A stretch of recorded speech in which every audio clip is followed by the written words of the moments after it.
everyone, welcome back to the Sports Psych Show. Thanks so much for joining me. Now, today I'm delighted to welcome back Dr Scott Goldman. Scott, welcome back to the Sports Psych Show. Oh, I'm excited. I've been looking forward to this conversation. Thank you for having me back. No worries. Well, it was only last week that we were speaking, and we were kind of kicking ourselves because when we originally spoke way back when about getting you on the show, we wanted to talk about I suppose talent, bringing in talent, intelligence, talent development, all those kind of things. And last week we got wrapped up in what we were talking about and we didn't manage to get onto these topics. And so I'm super excited to have you back on 2 weeks in a row. No one's ever achieved that on the Sports Psych Show, Scott. So you're a first. So gold medal to you, mate. Thanks. If that's worthy of something, I don't know if that's worthy of amazing praise. But no, I'm really, really excited to talk to you. And you know what? This is really interesting to me because, and I'm going to show my real ignorance here and naivety, it's NFL Combine week or period, and again, you can help me understand this here, leading into the drafts in a short while, in a month or a couple of months' time. And I know we're going to be talking about that. So it must be, given that you work with a professional team over there, is this a busy period for you? Yeah, it's a very busy period. And it's interesting because I actually serve multiple hats. So for the NFL team that I'm embedded with, it's a lot more of a comprehensive service, but then I do also have a contract with 6 other additional NFL teams for providing data, a particular kind of data that measures sport-specific intelligence. Well, and that's a topic I'm keen to talk about. I think for myself, and hey, look, there's loads of Brits who are going to be shouting at me through their car radios or when they're out jogging and listening to this podcast going, Dan, how can you not know this stuff? But I'm not an expert on the NFL Combine. I'm not an expert on what leads up to the draft process. So could you give us sort of some detail as to what that, and I know you're not an American football coach and you work across all sports as a sports psych, but you have some good knowledge here. Can you give us some idea of what this week and next week and what it looks like with the NFL Combine? Yeah, I mean, it's a series of gates and portals, right? So let's just kind of go through it as if we're new to the world of football and the NFL, and I'm going to kind of just paint with some pretty broad strokes. Most teams will have about a 30 to 35% turnover. So that can occur from players retiring, free agency, injury, or just maybe they're cut, that they're just kind of not up for it as you could say, or you could argue. So with such a high turnover, there is a series of, so when players are getting offboarded and onboarded, there's the process, right? So with free agency, which is also during this period, right now, teams are evaluating who's on their roster and what are their needs. Who's trending upwards, who's trending downwards, what do we see? Because again, the NFL also has something called a salary cap, which is to say they can't just go and spend frivolously. They have to be really mindful about how much money they place into each invested player. So this stuff is as much art as it is science, and I give a world of credit to the head coaches and the GMs that manage this because it is fluid and flexible and things adjust at a heartbeat, and then everything else can get turned upside down. For example, if quarterback from team X signs a $200 million deal that now sets the market, and then all these other free agent quarterbacks, and then there's a run on quarterbacks, then it recalibrates everything, including the draft, because if a team lands a quarterback in free agency, they might not need it in the draft. So let's just start with right now we're in a free agent period. But as you pointed out, the start of the draft really kind of, it doesn't begin now, but it heats up now. So going back to it, what every team has is they have a staff. They have a front office staff and a scouting staff, and they have been spending years evaluating these players at the collegiate level. So, and again, that's also a lot of times like comparing not apples to oranges, but really like apples to giraffes, because you might absolutely love a quarterback from a particular university that never really went up against great competition, which happened a few years ago with Josh Allen, the player who was drafted by the Buffalo Bills. One of the questions, and Carson Wentz was another one with the Philadelphia Eagles. Both of those individuals were from schools that did not face top-tiered competition, or what some would argue is top-tiered competition. So when you're comparing that quarterback to one from a more reputable school from, like, say, the SEC, you're going, okay, how do we know what he can do and not? So I give a lot of credit to the scouts and the talent identifiers. I mean, it is amazing what is asked of them. And what I think is really impressive is there's kind of like two ways to think about their role. One is their job is to provide really good information so that the team can make a well-informed decision. And that's how I like to think of my role as I fold into it, my contribution. But the other one, and this can happen depending on staff and vision, is that they're also asked to really stand for something. In fact, there's sometimes an expression in the NFL where they talk about standing on the table, which is to say you like a player so much that you will stand on the table and shout at the top of the lungs to the rest of the staff, we have to take this guy. And if you think about all of the variables that we've talked about and all the influences, environment, personality, behavior, training, work ethic, I mean, all these things, to have somebody say definitively, I can tell you this human being is going to be a success, or the contrary. I can tell you the Chicago Bulls in the NBA, the Chicago Bulls, the basketball team, they had a GM once, the guy who was known for selecting Michael Jordan, who said the real art of being a GM is being right 51% of the time. And that's just how hard this is. So going through the process, after looking at hours and hours, and I'm talking thousands of hours of game film and developing and revisiting and reevaluating your roster, you've started to conceptualize of where your wants and needs are. The draft, which is, I think it's April 24th this year, but you might have to double check on that for me. So the draft is a few months away, but what happens is the second college football season ends, a lot of players start training and preparing for either all-star games, which is another chance to evaluate talent. So there's the ones that are most commonly known are the Senior Bowl down in Mobile, Alabama, and the East-West Shriners game in St. Pete, Florida. And so players go there, and they have a chance to meet and interact and be interviewed by the teams, as well as to perform in the games. And then what follows after that, which is starting today on the 24th of February, is the Combine. And the Combine is an event where 337 players are invited, where they put on a display of physical strength, of agility, football-specific skill sets. Like if you're a quarterback, you might throw and go through a series of throwing drills. There's also psychological evaluation testing and medical evaluation.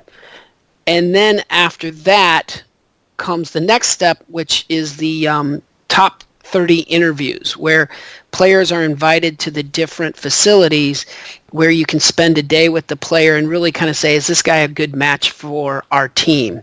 And then when all of that's said and done, there's some trade that's made that throws everything into complete chaos, or some other franchise free agent acquisition that throws everything that was being worked on in absolute chaos. So what's really impressive about the talent evaluators and decision makers is they don't just have one linear path of, hey, we're just going to go out and find the best linebacker in the draft. It's really about having multiple paths and a lot of like if then, or if this then that, and it's just a lot of fluidity, and it's really it's choreographed mayhem, but it's really fascinating. And I think the thing that I'm personally really honored is to be connected with 6 different teams during the process, I think is pretty rare. Last year at the draft, I had pretty intimate knowledge of the teams that were drafting, and they were all drafting within 10 to 15 picks of one another. And so what's the relationship there? In what respect do you have a relationship with them? Yeah, so before I answer that question, and I think this might help, so this is a really oversimplified description, and so please take it with a grain of salt. But I like to think of a comprehensive athletic profile as consisting of 4 buckets. The first bucket is physical. Are you strong? Are you fast? Are you agile? And some teams measure everything. Hand size, wingspan, height, weight, 40-yard dash, all of those things. The second bucket is really about experience or knowledge. And I like to use the word experience over knowledge to help clarify. So experience would be something like in the NFL, it would be you pretty much know what you're getting when you grab a defensive lineman from Clemson. Like, they just produce historically really good defensive linemen. Same thing like getting a linebacker from Penn State. And so, there are just some programs that are famous for producing really strong players in certain positions. This third bucket is intelligence. And most people confuse intelligence for knowledge. That's why I like to call the second bucket experience, not knowledge. Knowledge is having the answer to the test. Intelligence is your ability to acquire, process, and apply that information. So if you think about sports as a puzzle, which is what I like to do, we're really talking about solving the unsolvable puzzle. And so, again, just because we're talking mostly NFL right now, the idea of imagine a quarterback who has a 7-step drop back, has to visually scan the field and then quickly and accurately make a right progressive read and then accurately throw the ball. So that mechanism of intelligence of solving the puzzle of where should I send this football is really something that intelligence becomes integral to. And then the fourth bucket is personality, character, work ethic, goodness of fit, more of the subjective elements of sports psych. And I say subjective because, again, intelligence, by contrast, intelligence is one of the most genetically stable traits that we have. So the intelligence and the ability to measure intelligence becomes an objective measure. So going back to the question you asked, and sorry I'm taking a pretty long route, but I find this stuff to be pretty complicated.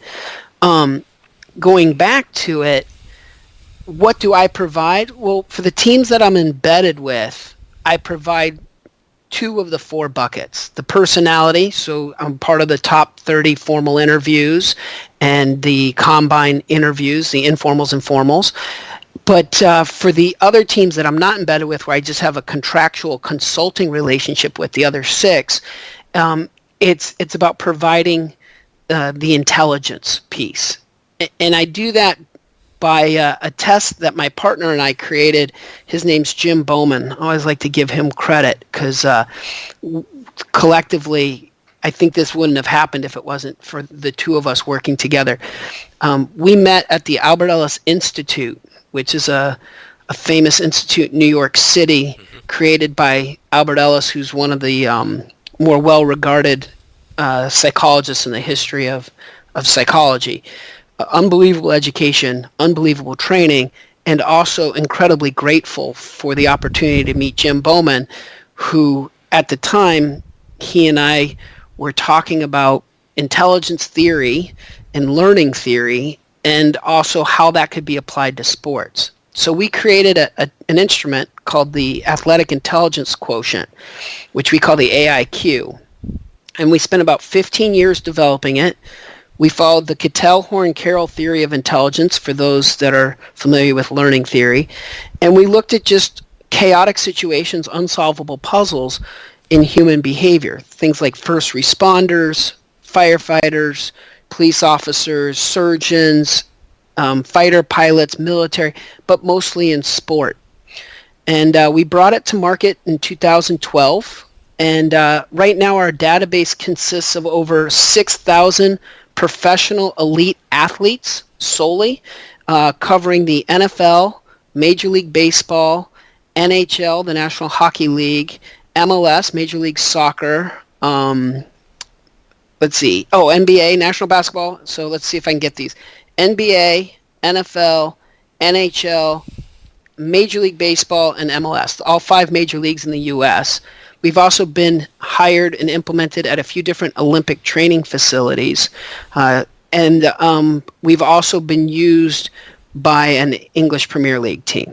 And so one of the things is, with such a large database and a couple of years of data point, what we have found is that the AIQ scores have statistically significantly correlated with on-field performance in the National Football League as well as in Major League Baseball. So key hitting and pitching statistics like ERA or batting average.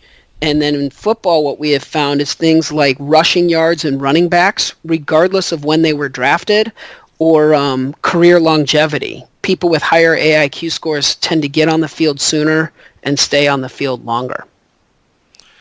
Wow. I know. Sorry, that was a lot. No, it's great. The wow isn't so much the volume of information. The wow is in, the positive correlation. And I want to come to that in a second, because I find this a fascinating area. Especially in team invasion sports. Let's just take a step back. The AIQ is based on the fundamental principles of the Cattell-Horn-Carroll theory of intelligence. Could you, with your permission, could you regale us a little bit about the Cattell-Horn-Carroll theory of intelligence? Give us a bit of grounding on this one. Yeah, happy to. So, just going back a click, my training, I was very fortunate to be in a program that offered 2 PhDs. One was in clinical psychology and one was in school psychology.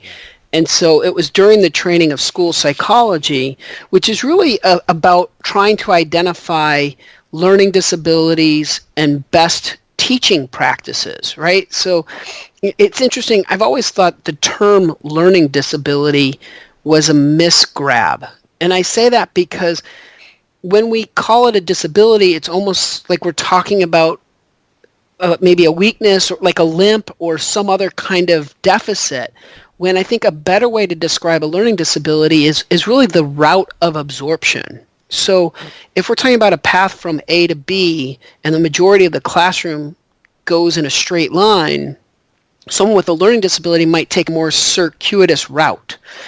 And that doesn't mean that they're deficient in any way. It just means that they solve the puzzle differently. And they use different kinds of cognitive abilities to get to that end, to the finish line. So CHC theory, the Cattell-Horn-Carroll theory of intelligence, has really been the predominant theory of intelligence that most of the intelligence tests are currently using and upgrading their new versions. So if you're familiar with intelligence testing in general, we're talking about the Wechsler scales, Woodcock-Johnson, Stanford-Binet. So what we did, Jim and myself, what we did was we kind of took old wine and put it in a new bottle, or we took a tried and true empirically validated theory, because there's several different intelligence theories out there. This just happens to be the one that's most relevant and predominant in learning settings and intelligence design. So what we did was we took one that had this huge body of empirical support and evidence. Then we spent 15 years going, okay, well, which pieces of the CHC theory, which broad abilities and narrow abilities do we think are most relevant in sport, military, first responders? And then we created the AIQ profile off of those. So there's 4 broad abilities and 10 narrow abilities on the AIQ. And which abilities did you feel when you first started out? Which abilities did you feel were most related to sport? Yeah, so the four broad abilities that we identified first was visual spatial processing, like the ability to scan the field and look for minute details. Knowing where you are in relation to key landmarks that are out there. That's a narrow ability called spatial awareness. So again, to put it into football terms, American football terms, it would be like a quarterback who rolls out of the pocket and then has to recalibrate and reorient where he is in relation to the first down marker, the defense, and also his wide receivers that he's throwing the ball to. The second broad ability is reaction time, which is really kind of like a stimulus response thing. So, it's not so much about making a decision as much as it is just about reacting. So again, in the NFL, think about when the quarterback initiates the start of a play, hut, hut, hut, hut, hut, blue 42, hut, hut, like that's stimulus, and the defensive line is got to react to it. What's kind of nice about our reaction time is we've got a couple of things that make it pretty unique. One is we don't just measure speed, we also measure accuracy, and we also have a subset of reaction time that identifies can they disregard false information. So again, that hard count, hut, hut, hut, hut, hut. If someone who scores poorly on the distract reaction time score, they might be more susceptible to jump off sides. Same thing like in baseball, because that's another thing that's going on right now is spring training. So what we found was with hitters, the secret to hitting, as one manager explained to me, the secret to hitting isn't swinging at a pitch, swinging at a 95 mile per hour fastball. He said the real secret to hitting is not swinging at an 85 mile per hour curve. So sometimes inhibiting a response can be more valuable than getting a jump. So our reaction time measures both that. How fast can you jump, but also can you inhibit a false jump, if you will. The third broad ability is really about processing speed or decision making, the ability to make quick and accurate decisions. And then the fourth one is about learning efficiency, the ability to download information, how fast, like a high-speed internet, and then can you recall it once you have it when you need it. So for example, are you a 1 terabyte hard drive? So again, bringing it back to football, what we would see is on Thursday, we're going over installs. That's when they learn the game plan and the playbook for the week. Can they remember, how many reps does it take till they've memorized what they need to know on Thursday? So that's one element of learning efficiency. So some people it might take 10, others it might take 20. Someone who scores really high on this, maybe it only takes 5. Then it's come Sunday, which is game day, can they recall it? Oh, right, like I remember this is what you told me to do on Thursday. In a game situation, there's also an element to all of this where, it's like maybe you saw something in the first 5 minutes of the game. They did, their defense showed you a particular formation and then played it out in that way, like a double zone. And then in the fourth quarter, they show you that same formation again. You go, oh, wait a minute, I saw this earlier today. I know exactly what they're about to do. So those 4 abilities are visual spatial, reaction time, processing speed, learning efficiency. Take something like reaction time. What's the underpinning mechanics there? How does a paper and pencil test efficaciously measure reaction time?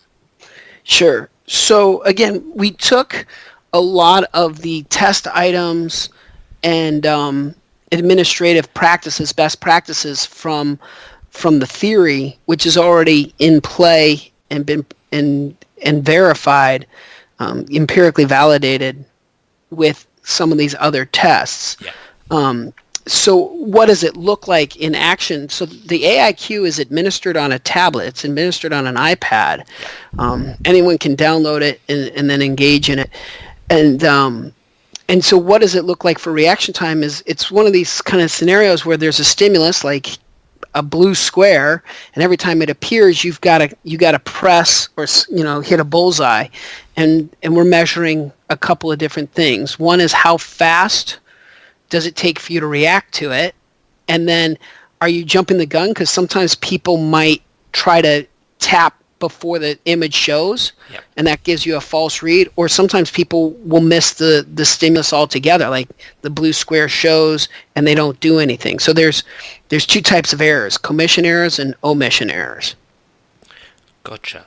So if I take this test, and I'm just thinking here, Scott, of context. What you're saying is that it relates to baseball, it relates to American football, it relates to these contexts and environments. That there is a positive correlation there. That I'm not just good at this test if I get good marks, for instance. That good marks here will translate onto the diamond or the pitch or the AstroTurf or whatever. Yeah, so really good question. It's interesting. So just to go back a few clicks, we followed the American Psychological Association's ethical guidelines for test construction. We're real conservative. That's why it took us 15 years before we even brought it to market. So what we wanted to do was we just wanted to make sure that we were accurately measuring what we claimed we were measuring. And I think that's a really important part of this because I think there's a lot of things out there that don't go through that process. So the first thing that we did and what we wanted to set out was, are we really getting a high fidelity capture of what we claim? Because you can't really visually see intelligence the same way you can visually see hand size.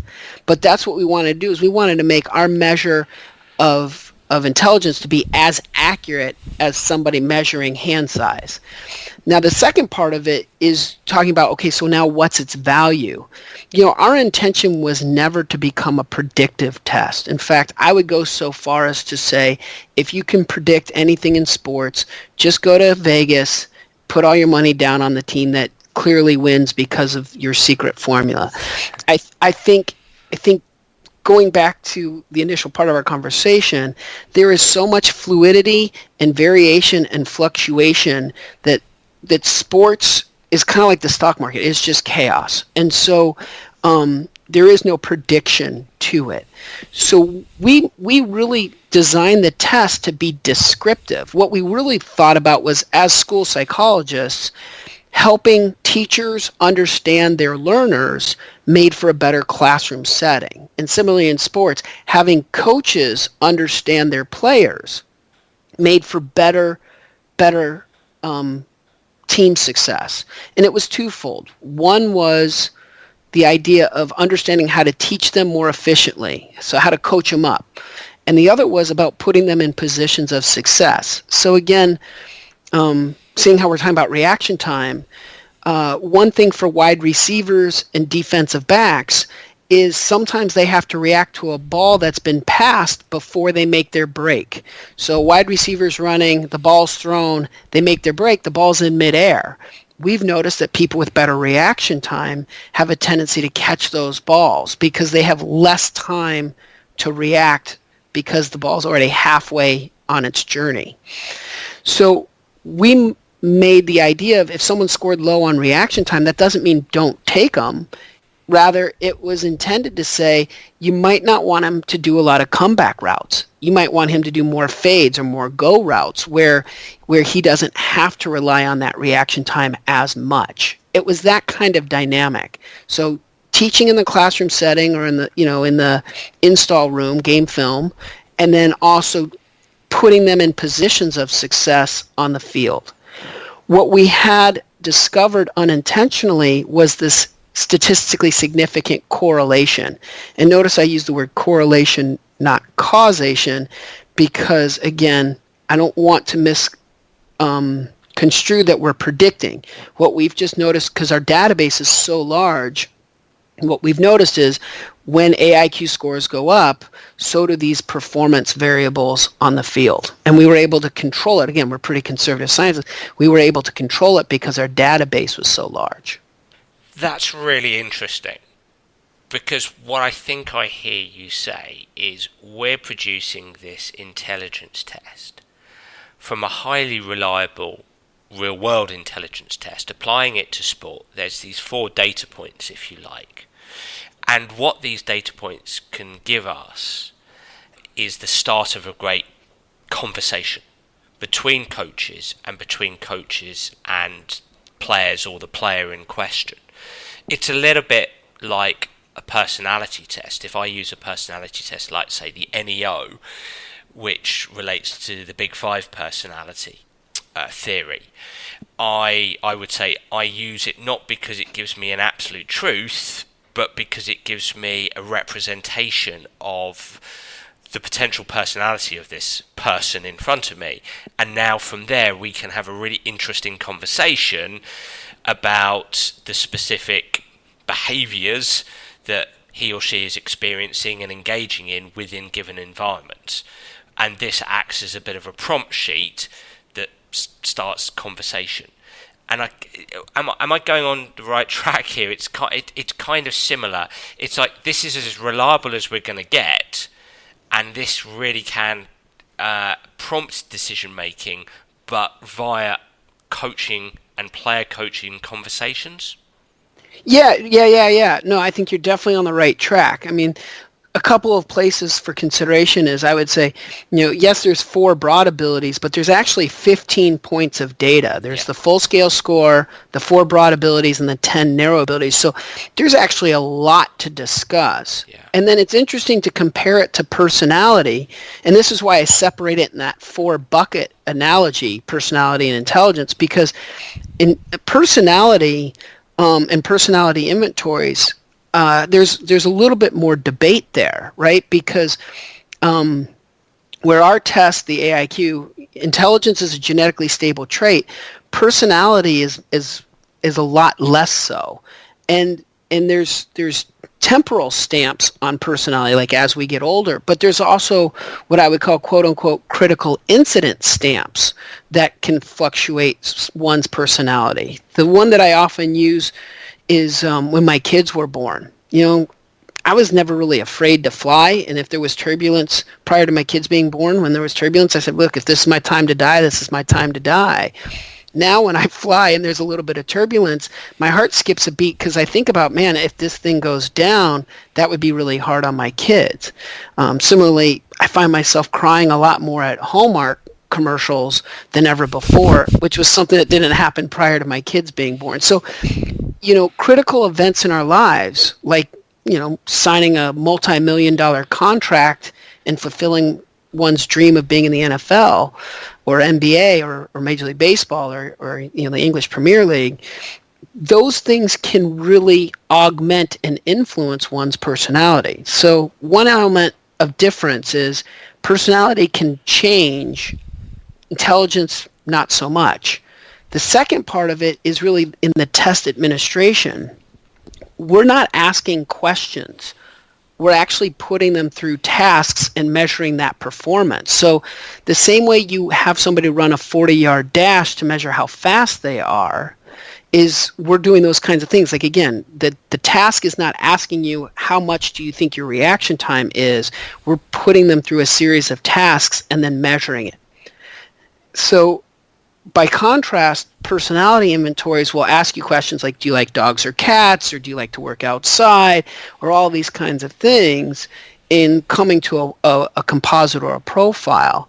So where there's some inherent concern or potential concern is that someone can lie, especially if it's an important job interview, like going and about to be selected by an NFL team. So, if the test is asking, do you like leaders? Do you like working hard? All these kinds of things. Like, most people can kind of go, yep, that's me. I'm a leader, and yes, I'm a hard worker, and all those kinds of things. Like, it's very easy to lie. But then there's this other element, which is they might not be lying. They might just lack self-awareness. So they go, oh, yes, I'm very brave and I'm really tough. And meanwhile, if the building's on fire, they're knocking over old ladies to be the first one out of the building. And so there's chances of getting a miscapture from personality just because they don't know who they are. So I find comparing like the AIQ and intelligence testing to personality testing, they're just so separate in their buckets. But I do believe that they complement each other, or they make half of the comprehensive athletic profile. Okay, so to look at it this way, and the reason why I'm going down this line of questioning is because I'm just trying to understand, because I think it's fascinating and I think it's great. I think, again, I'm just trying to see it through my lens here. If I take this test and I play baseball, and I take this test and I play NFL, aren't those two?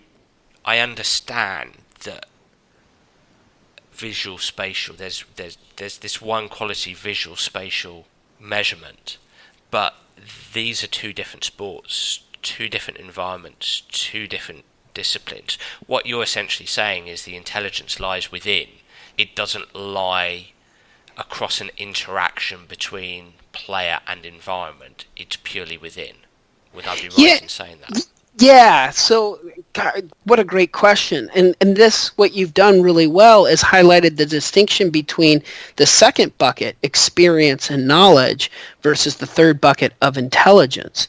So to your point, a score like reaction time, it's a universal cognitive ability.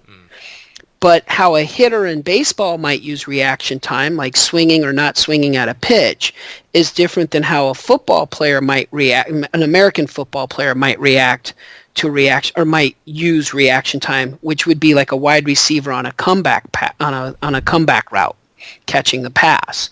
So the universal trait, which would be no different than the universal trait of height, right? Like again, a wide receiver uses his height to get up and go after a ball in the NFL, and a power forward uses his height in the NBA to capture a rebound.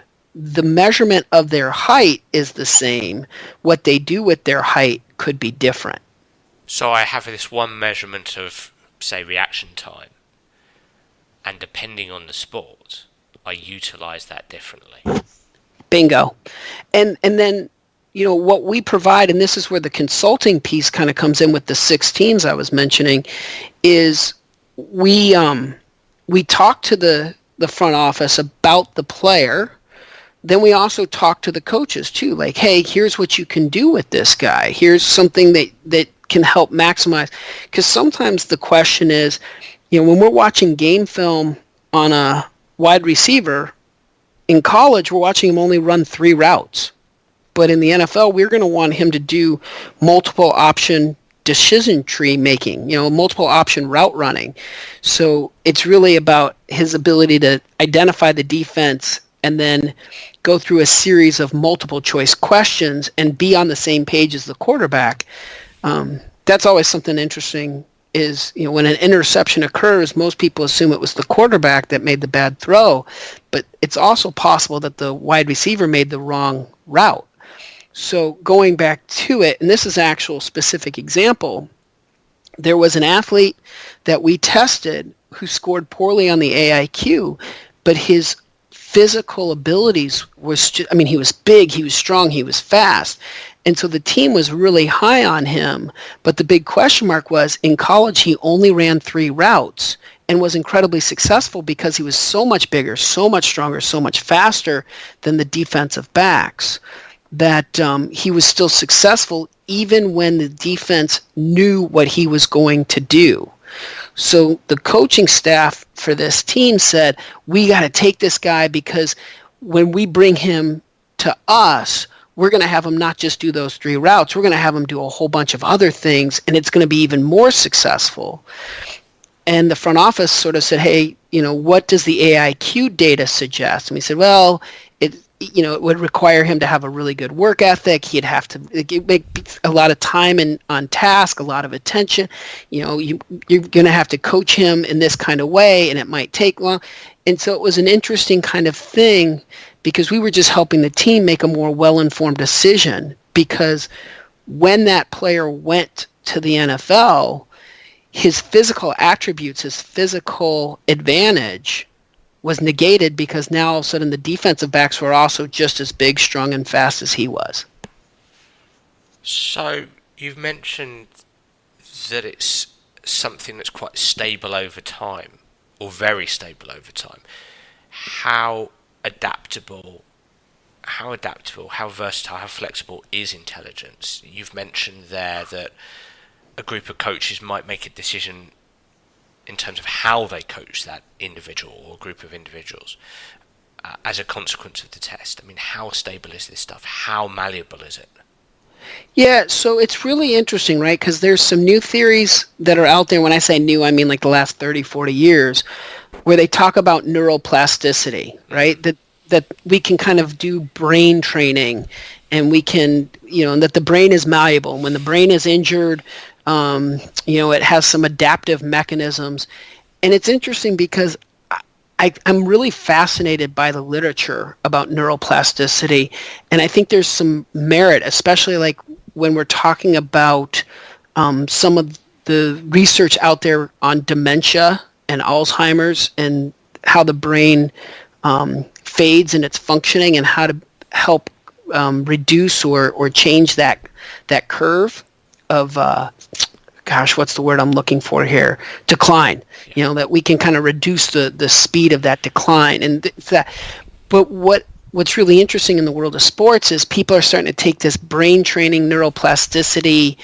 What are some of the buzzwords you'll hear? Like mirror neurons and some of that kind of like neuro-linguistic programming, and just and what's interesting is they're kind of taking the assumption of some of the literature about neuroplasticity and saying, if this can help a brain that's decaying, I could only imagine that it would take a healthy brain and make it a super brain, which you could make the argument as kind of like saying, if I've got healthy skin and I put a Band-Aid on healthy skin, then it would give me super skin versus when I put Band-Aid on a skin that was cut.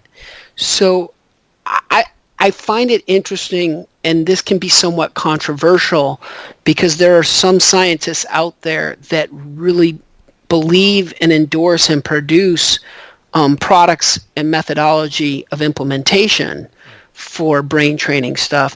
And I wouldn't want to discourage it. I'm just saying I haven't come across... I think there's something there. This is what I would say. It's kind of like, and this is going to date me, but it's like the X-Files, like Fox Mulder, the X. I want to believe. I think there's something there, but I have not come across too many products out there that actually do what they claim it does.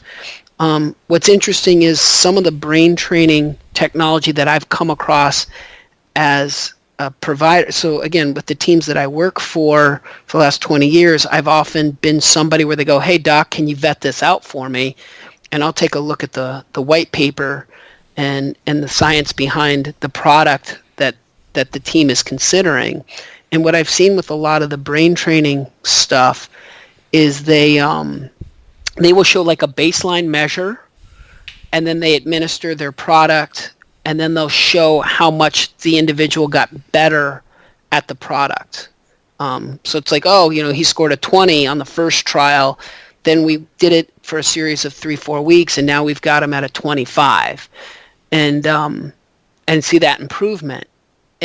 It's interesting because like they'll use a term like pattern recognition, which I think is an incredibly important thing in sports. And I would say intelligence is a foundational piece to the behavior of pattern recognition. That pattern recognition is really a behavior of execution. And so what they're saying is like, we can improve the neuroplasticity on pattern recognition. But what I see more often than not is the person gets better at the task. So they're doing the brain training game. It's kind of like, again, if you were a kid of the 80s, which I was, you're playing Miss Pac-Man and you're starting to see a pattern of the ghosts and which way the ghosts move, and then all of a sudden now you're getting more successful at playing Miss Pac-Man. I'm not so sure that's neuroplasticity in effect as much as it goes back to that second bucket of experience and knowledge. Hey, I've been playing Miss Pac-Man so much now, I'm starting to see a pattern. What I would make the argument is people with higher intelligence pick up on those patterns faster than people with lower intelligence. And then what I would also make as a big question mark, I don't know, in the the neuroplasticity, I think people would probably promote this more than I would, because I'm just a little bit more conservative, is they would say your ability to pick up pattern recognition in this Miss Pac-Man task or whatever that task is would then transfer over to the football field. The same way, when you're doing a squat in the gym, that's making your hamstrings and quads stronger and your glutes stronger, that strength will transfer over to the field where you can now run faster or jump higher. That's their argument. I'm going, is that a transferable argument? Because if I can recognize the Miss Pac-Man pattern, does that now help me recognize the pattern of the defensive backs rotating or shifting into a different formation? I completely agree, and it's really interesting. My own processing speed is being slow here, largely because I'm just trying to. No, it's really interesting, Scott, because I'm trying to understand, because a lot of my own work and thinking has become, I'm not going to say completely ecological. So what is the environment doing? I'm not going to say it's completely that way. But slightly away from, say, an information processing model and a bit more towards, say, an ecological dynamics model, and that piece, the interaction between person and environment, and I suppose from the direct perception literature, essentially, I'm just, it's what's emerging in my mind as you're speaking, and again, I'm thinking very slowly here and just trying to absorb. I completely agree with what you're saying, and I think that's potentially where I was trying to understand your intelligence test, as I was thinking, well, where's the transferability? How does this work? But I think, I'm starting to understand this, and I almost wonder if the answer to the question I gave you, where I want to go with this, and I'd like to get your comment on this, is that where our industry has gone is, well, we're going to create these brain training games, and that's therefore going to improve competitors' intelligence. I actually just wonder if we're going down the wrong path there. As you say, we can be hopeful, but I wonder if actually the path is more efficacious coaching. It's coaches who, rather than being overly instructional and telling their competitors, their players, what to do, it's actually training, for example, training their attention, training their visual exploratory behaviors. So when you say visual spatial, you're for me, what I'm starting to understand is you're talking about the internal underpinnings of the visual exploratory behaviors that we want to see on the pitch, which, when executed, give a competitor a better opportunity to execute their performance. So for me, the answer here potentially lies with, how do we improve player intelligence? Is it a case of better coaching? Is it coaches helping players, competitors direct their focus of attention, have better search behaviours, look for clues, be better at looking for clues as the game unfolds, as those moments unfold within a single play? Does that make sense, or have I absolutely gone off on one there? No, you hit the nail on the head. The one thing that I think, and this is something to be cautious about, and it's so common, is we use the word intelligence interchangeably with knowledge. And we got to separate it, right? Because I think what you hit the nail on the head about is you're going, hey, intelligence is stable, but knowledge isn't. We can gain knowledge. And so, if the brain training mechanism is giving them a skill set, which is a behavior, an acquired behavior, and we're not calling it like a neural brain wiring thing, like hardware adaptation, because that's something we can't really measure. It's hard. And so if we think about it as intelligence is stable, and this is the tools that we have in our tool chest. We have really good visual spatial processing. We've got really good reaction time. We've got really poor learning efficiency. Like, once we know what the tools are in the brain, Then we can go low tech is kind of where I tend to go with the teams I work with, is rather than saying, hey, go out and buy these expensive machines that do these expensive things. And I'm not saying they don't work. I'm just saying there's a simple solution, which is, and this is where you absolutely hit the nail on the head, is, and I get this a lot. Okay, doc, what do we do with this guy? And I go, okay, so here's like a really simple one. A running back who's asked to catch a screen pass.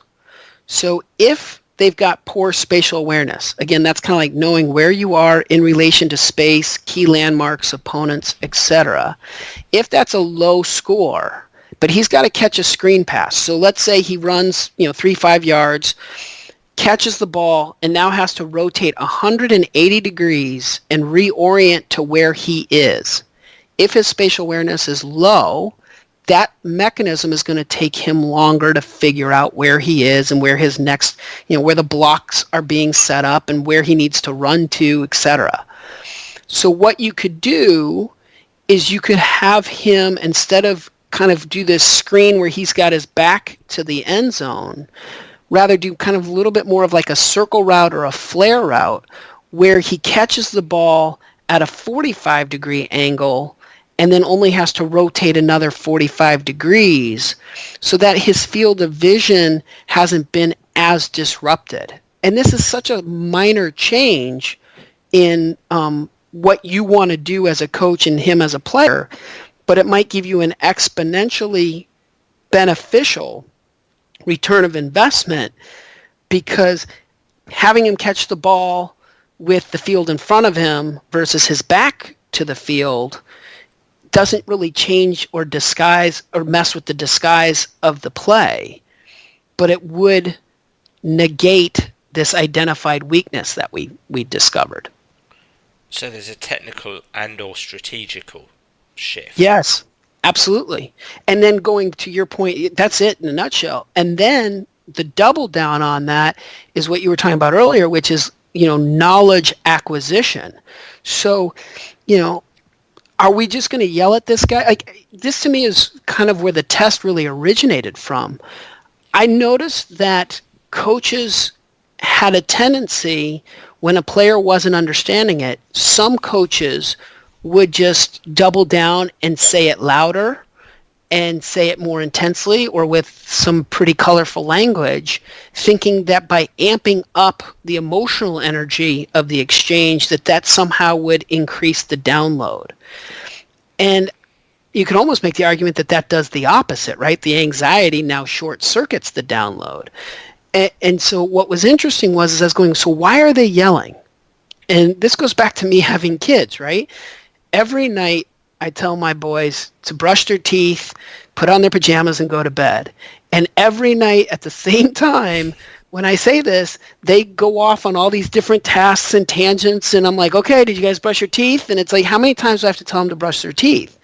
Now, my boys are wonderfully intelligent, and I love them very much. And so I'm going, I don't think yelling at them is going to get them to brush their teeth any more. Like, they're not going to be more on task, right? So I'm always looking at this mechanism, this teaching moment when coaches are yelling at players. And I said, wait a minute. This was sort of an aha for me, where I said, I think there is an assumption that everybody learns at a relatively same pace and same manner. And we don't. Like, intelligence is varied, as varied and even more so than, say, weight. So using the weight metaphor, we would never put an offensive lineman who weighs 350 pounds against a wide receiver who weighs 180 pounds. We would never put them on a 40-yard race and assume that they would cross the finish line at the same time. We would say it's a no-brainer. The wide receiver wins every time.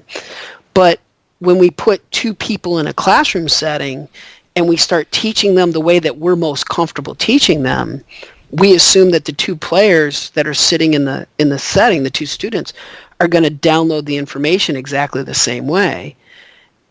And that's just not true. Again, it's offensive lineman versus wide receiver. So I was noticing early in my career as we were developing this thing that these coaches who were frustrated, and I get it now that I have kids, like I get the frustration for sure, but they might be screaming at a person who, it'd be like the equivalent of yelling at a person who's maybe 5'3", who you've asked to get something from the top shelf. And you're going, why can't you get that off the top shelf? Like, what's wrong with you?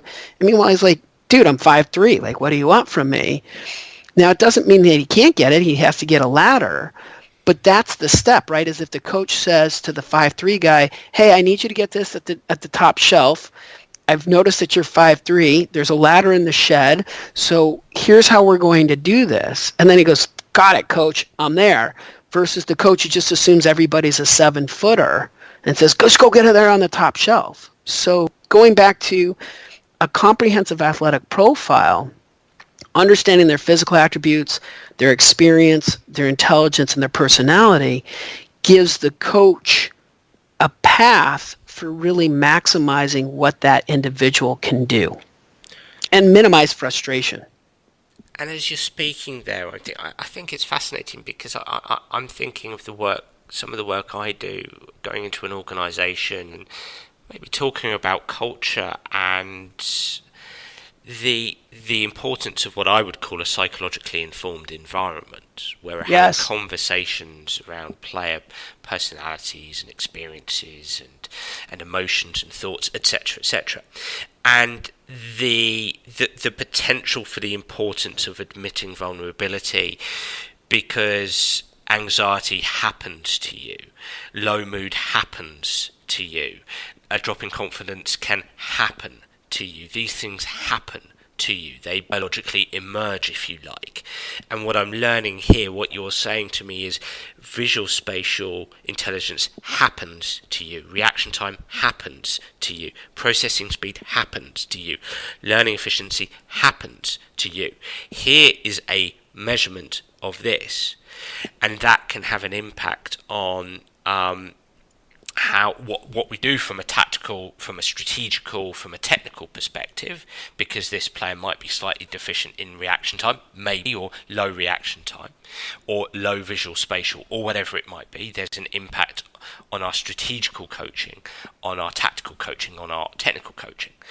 But also what I'm thinking about here, and almost going back to the brain training thing, is where we might be going off on the wrong path, is what you use the term experience for knowledge, but we could call it knowledge, to be able to overcome or to be able to manage certain intellectual qualities.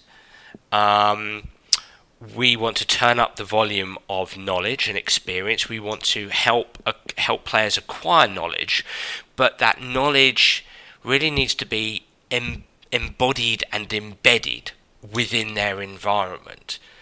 That embodiment is important, and that embedded nature within their specific environment is vital as well. Absolutely. And you also just kind of touched on something that I think is really, really important, and you kind of alluded to it. I'd love to flush the idea out a little bit, which is, our this is more of a global society thing. We have never moved faster, right? Like, we have technology that has increased our speed.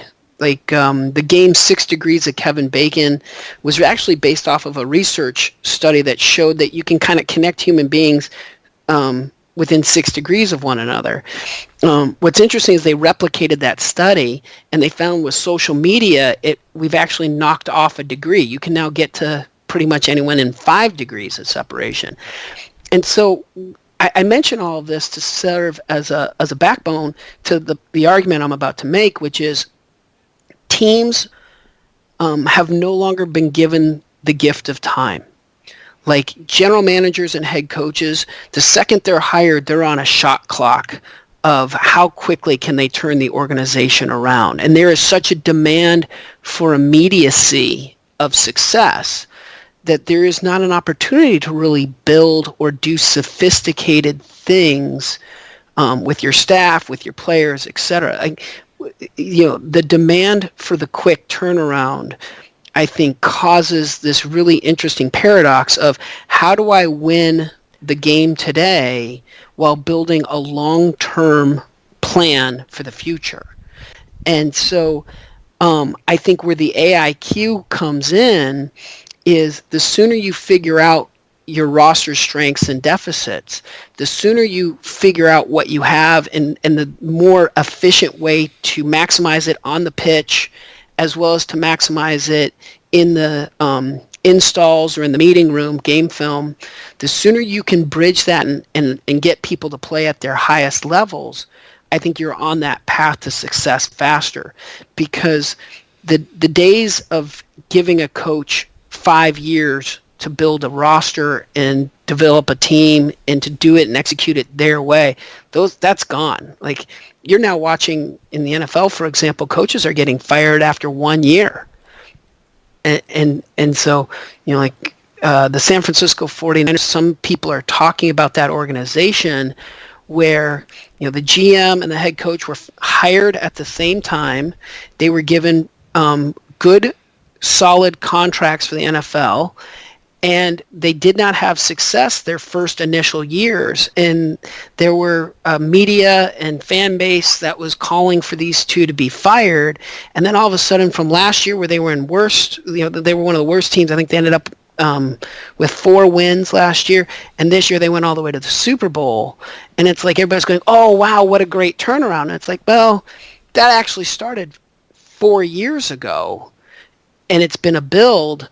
You just got to tolerate the discomfort of what they were building. And thankfully, they had an ownership that was willing to tolerate the turbulence of that build. But I think they are the exception to the rule. I think the current rule in sports is, why are we not having success? We got to flip, we got to flip, we got to flip, we got to flip. And so really what we're trying to figure out is, how do we get to success as fast? It used to just be, look, we got to get to success. Now it's, how do we get to success as fast as possible? How do we get to success as fast as possible while still having a long-term viewpoint as well? Exactly. And if it was just that easy, right? Look, my last question here, and something that's floating around my mind as we're speaking. Tom Brady, Aaron Rodgers, Drew Brees. If I was to borrow from soccer into English football, Lionel Messi, Ronaldo, Neymar, the best players in the world. Does this work suggest that kind of ability cannot be created? That all the best coaching processes, put all the best coaching processes in place. And I know how much you're not a fan of fads like probably 10,000 hour rule and things like this, and I absolutely agree with you. I line myself completely there. But put all the best coaching processes in place. Does this suggest that these 4 out of 15 intelligence qualities, that they're inborn qualities that have a tiny bit of adaptability but not much, that we can't produce these kind of players, that ultimately they are born and they're not made?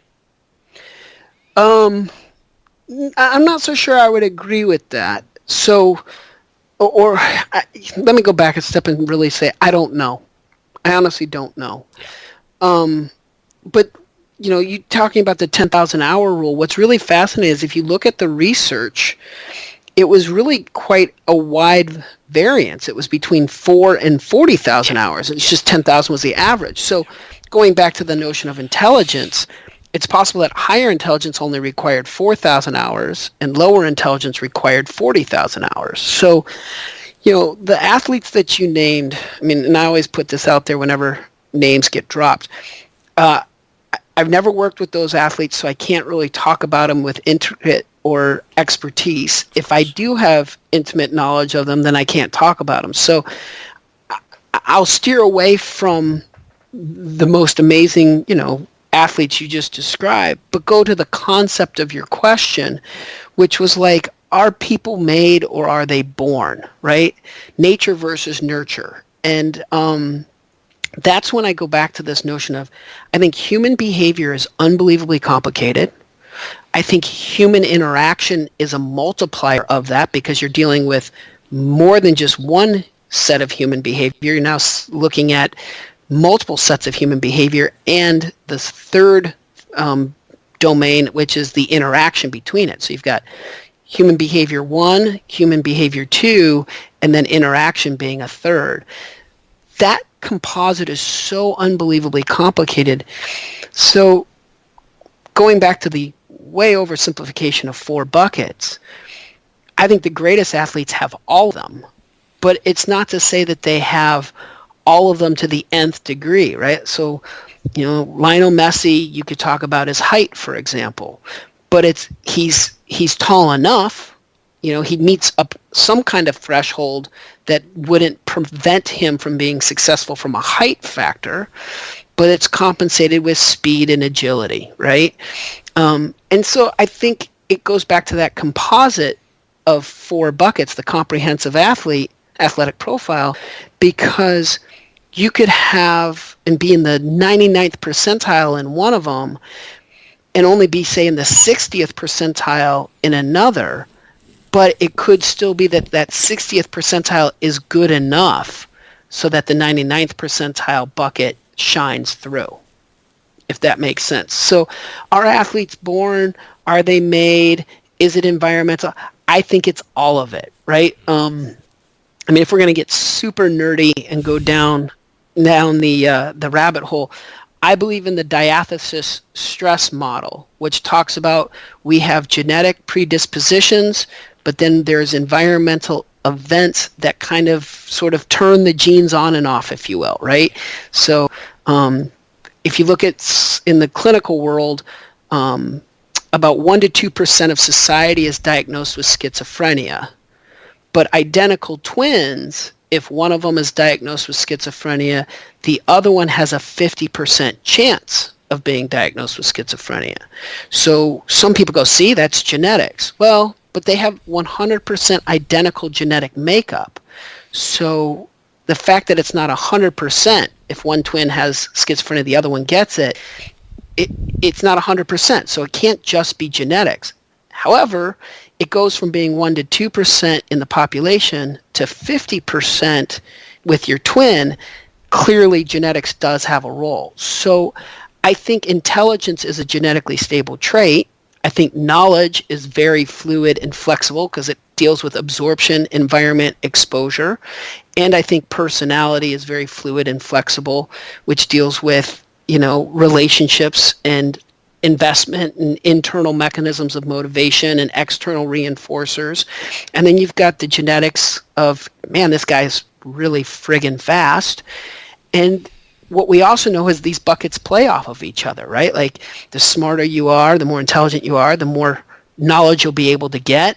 But if you've got a really bad work ethic, then you're not even going to put any time and attention. So even if it takes you less time to absorb the information because you're intelligent, you might not still choose to put any time or intention on it because you're not interested. Personality. So these buckets are not mutually exclusive. It's really almost like a ballet.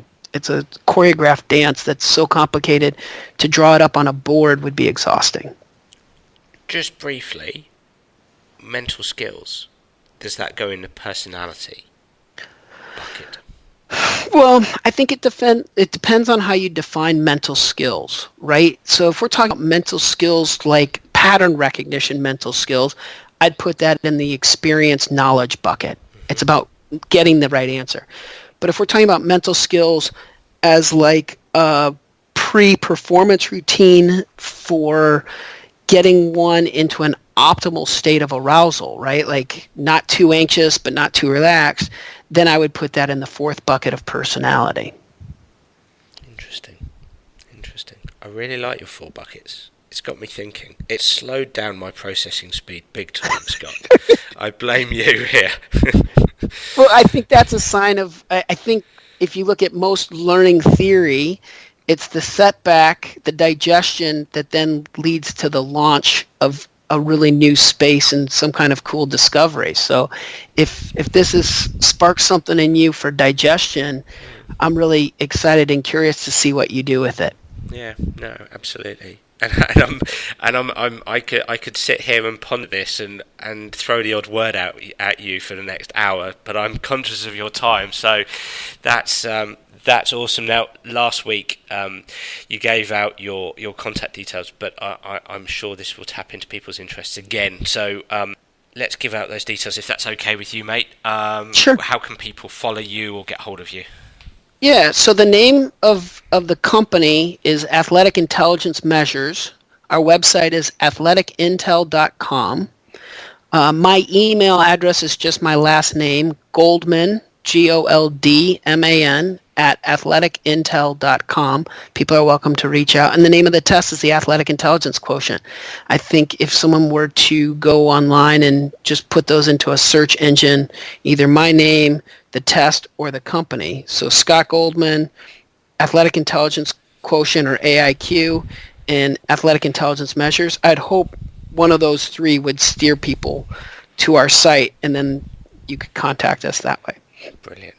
And you know what I'm most impressed about with myself over the last hour, Scott, is that you went to the Albert Ellis Institute, you were educated there, and I haven't asked you anything about it because I've been trying to be disciplined to stay on topic, because REBT, I'm a bit of an REBT junkie, so I'm quite impressed with myself, mate.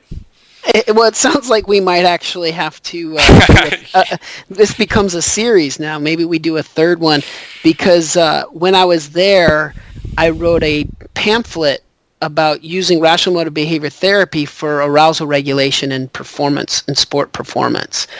And so it's funny because I've chosen a professional career, sports psychology, where very few people know about Albert Ellis and the Albert Ellis Institute. But to your point, I am so grateful for the training that I got there, not just from him directly, like he and I co-led a group together, but for 2 years, but also the supervisors that were there that were absolutely brilliant. And most notably was the other interns and fellows, because, you know, sometimes the water cooler conversation was so fascinating. I remember when I was there was a gentleman from Iceland, there was a woman from Italy, another gentleman from Israel, and a guy from Brooklyn, and we were all just sitting there talking about these concepts, and it was a really neat place of an exchange of ideas. So the training from, you know, Dr. Ellis himself was mind-blowing. The supervisors, again, groundbreaking. And the peers, and just sort of the informal dialogue, like that's where the AIQ came from, was Jim and I were just sort of sitting there eating chicken parmesan in between seeing our patients. And I said, hey, I think it'd be cool if we were to do something. And he jumped right on it. So that kind of conversation, I think, is where gold is struck.